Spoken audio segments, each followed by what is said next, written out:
what is the price of sight? For a blind man, it is everything. But what if the key to seeing the world forced you to see everything else? The hidden currents, the lingering ghosts, the secret hungers of living things? This is the story of a healer who walked the line between poison and cure, and the terrible moment he learned that some doors, once opened, can never be closed. In the dry hills of yeNkanyezi, land of light, blindness was not uncommon. A wasting sickness passed down through families stole sight by adolescents. The village healer, Mthokozisi, was a good man. He eased pain, delivered babies, but he could not cure the great sorrow of his people, their children growing up in perpetual twilight. His own mentor, the old Sangoma yeNkanyezi, had spoken of a secret. The Nyoka yeNkanyezi, the Star-Serpent, she whispered on her deathbed. Its venom does not just kill nerves. It reweaves them. It is a thread of pure change. In the heart of the venom is the spark of a different sight. Mthokozisi, armed with this cryptic clue, spent years in the deep ravines. He finally found it, a mamba unlike any other, its scales not just black, but dusted with a faint, star-like speckle. Capturing it was a dance with death. Milking its venom was an act of faith. He refined the venom, diluting it with sacred oils and the pollen of a night-blooming cactus. He tested it on a dying goat, whose glazed eyes cleared in its final moments, looking around with a strange, knowing panic. It was a start. His first human trial was a leap into the abyss. Nyoka, a 12-year-old girl who had never seen her mother's face. The treatment was agony. She writhed, her small body burning with fever for 3 days. On the 4th, she opened her eyes. And she saw. The miracle spread.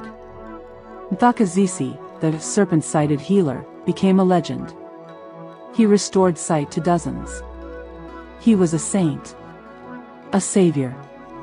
But the first cured patient, Nyoka, was the first to report the side effect. Uncle Mthokozisi, she whispered, terrified. I see the heat of the cooking fire after it is put out. I see a cold shadow where Grandpa died in his chair. And sometimes, people have 2 shapes. The one they walk in, and a paler, hungrier one that follows them. Mthokozisi dismissed it as a traumatized mind adjusting.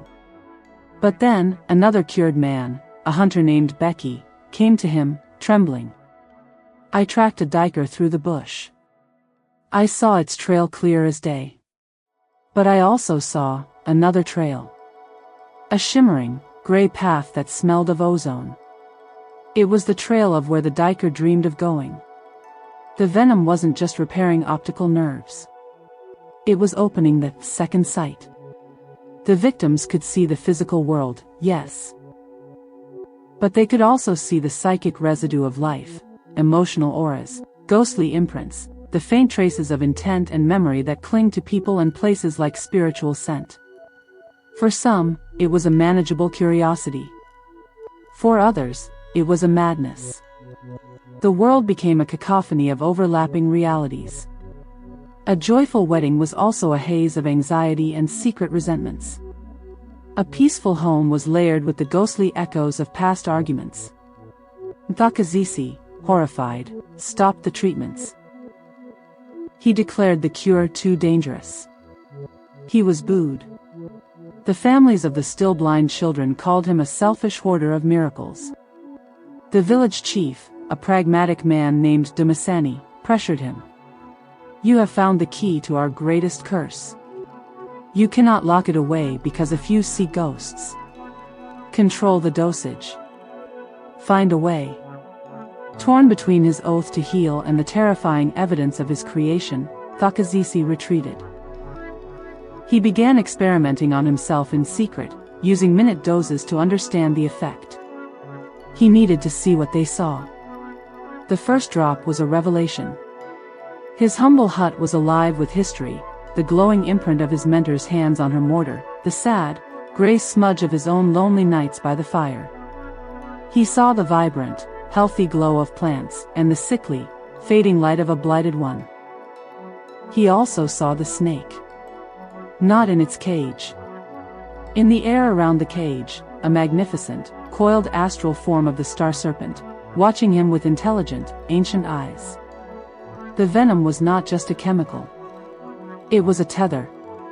A spiritual umbilical cord connecting every cured patient back to the serpent. They were all sharing its sight.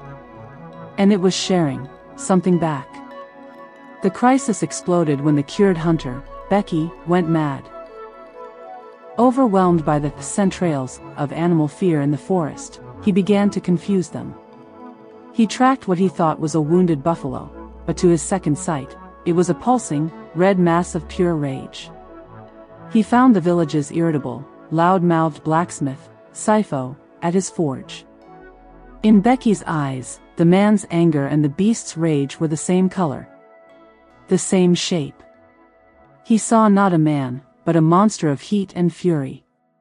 In a panic, Becky attacked. Sifo was badly injured. Becky, sobbing, said, "I didn't see him. I saw the thing inside his temper." The village was now divided and terrified. The cured were becoming outcasts, their vision a dangerous liability. The blind were desperate and resentful. Mthokozisi was trapped in the middle, the architect of a new kind of plague.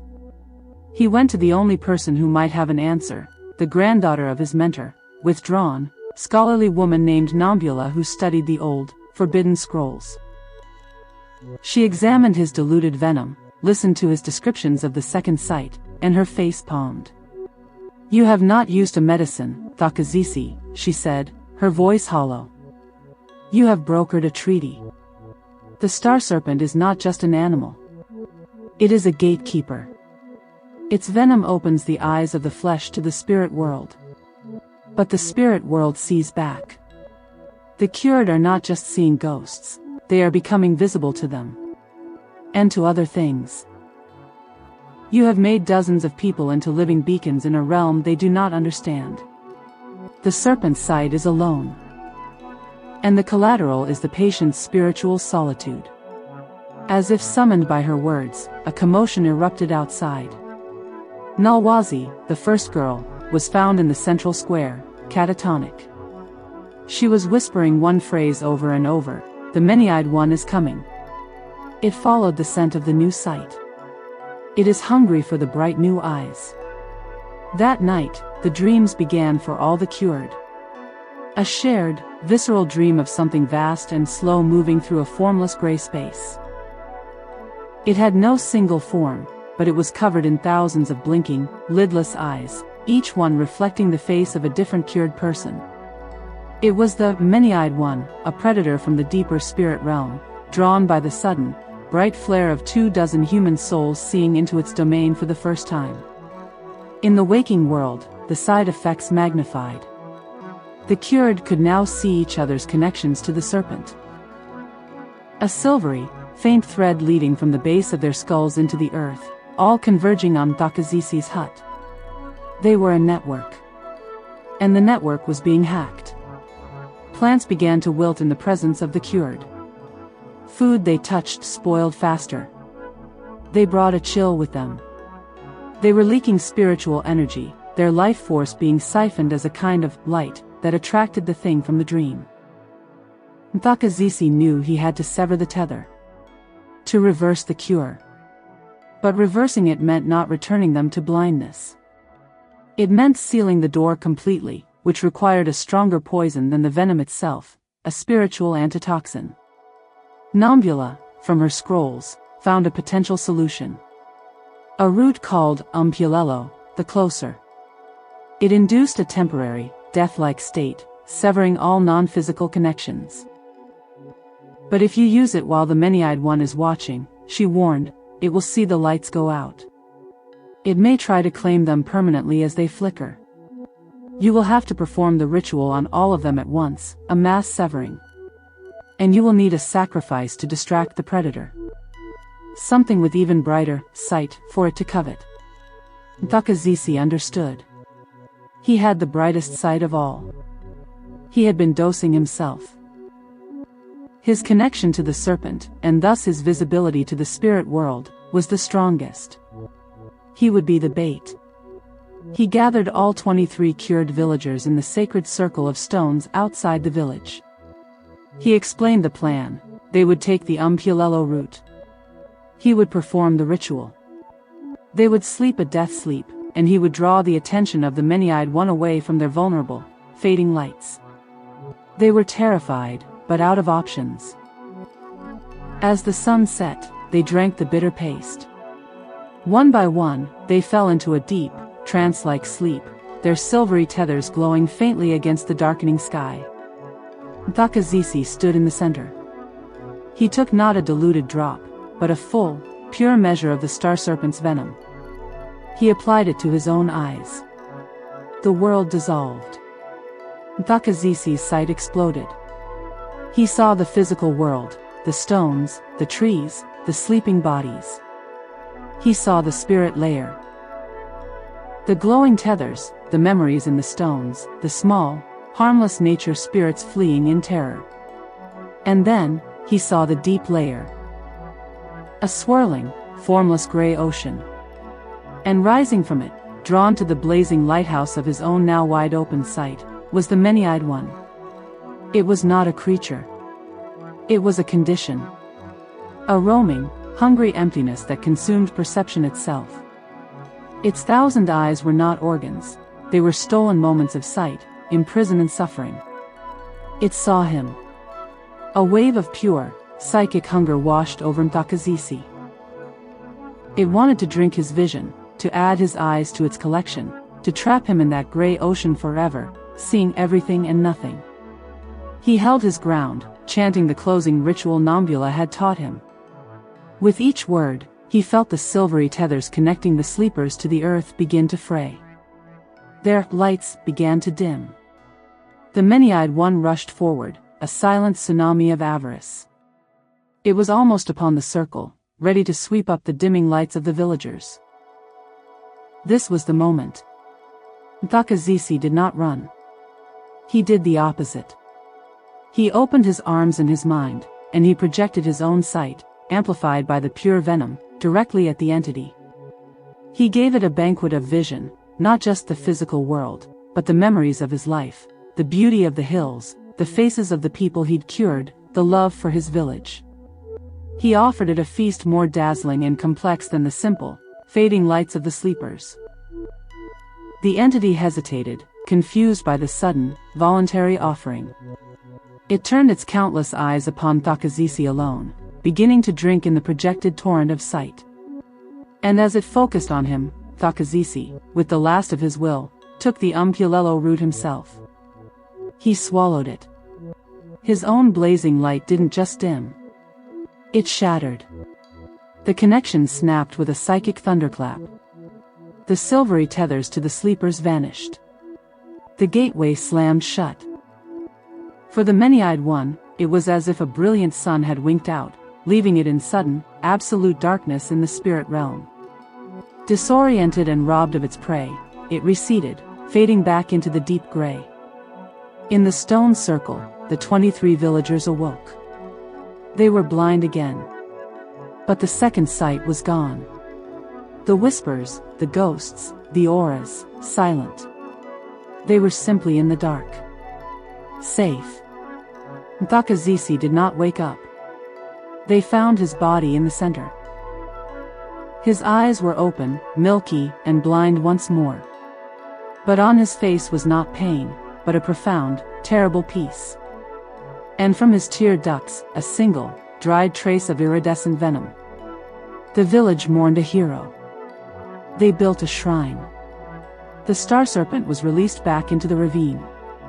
The cure was forever forbidden, its recipe destroyed. The 23 live in quiet gratitude, guiding each other through the familiar dark. Nyoka, now a young woman, is the keeper of Mthokozisi's hut. She tends it, though she cannot see. But sometimes, on the clearest, coldest nights, the cured who once had the second sight report a strange, shared sensation. Not a sight, but a feeling. A feeling of being watched from a great distance by something grateful. and a feeling of a vast, patient presence in the deep ravines, sleeping, its star-speckled coils wrapped around a memory of a man who dared to look, and then chose to close his eyes to save them all. Nombula, studying the scrolls further, found one last, chilling footnote. The Umpulelo root does not destroy a spiritual connection. It suspends it. It puts it into a dormant state, awaiting a trigger. Mthokozisi sought to cure physical blindness and opened a window to a spiritual nightmare. He traded one darkness for another, far more terrible one. In the end, he chose to become the door he had opened, and to seal it shut with his own soul. He saved his people from a predator of perception, but he left a question hanging in the air of Iswi. Is the cure truly gone, or is it just sleeping? And if the tether is merely suspended, what happens if someone, someday, tries to wake it up? So, what do you think? Was Mthokozisi a reckless fool or a tragic hero? Is it better to live in a safe, familiar darkness, or risk a terrifying, enlightening sight? Let me know in the comments below. The venom sleeps. The tether is dormant. But in the spirit world, the many-eyed one remembers the taste of a healer's sight. And in our world, the recipe, though destroyed, was once understood. If you want to see what happens when a forbidden cure whispers to a new generation, make sure you are subscribed and the bell is turned on. Until next time, be careful what you wish to see.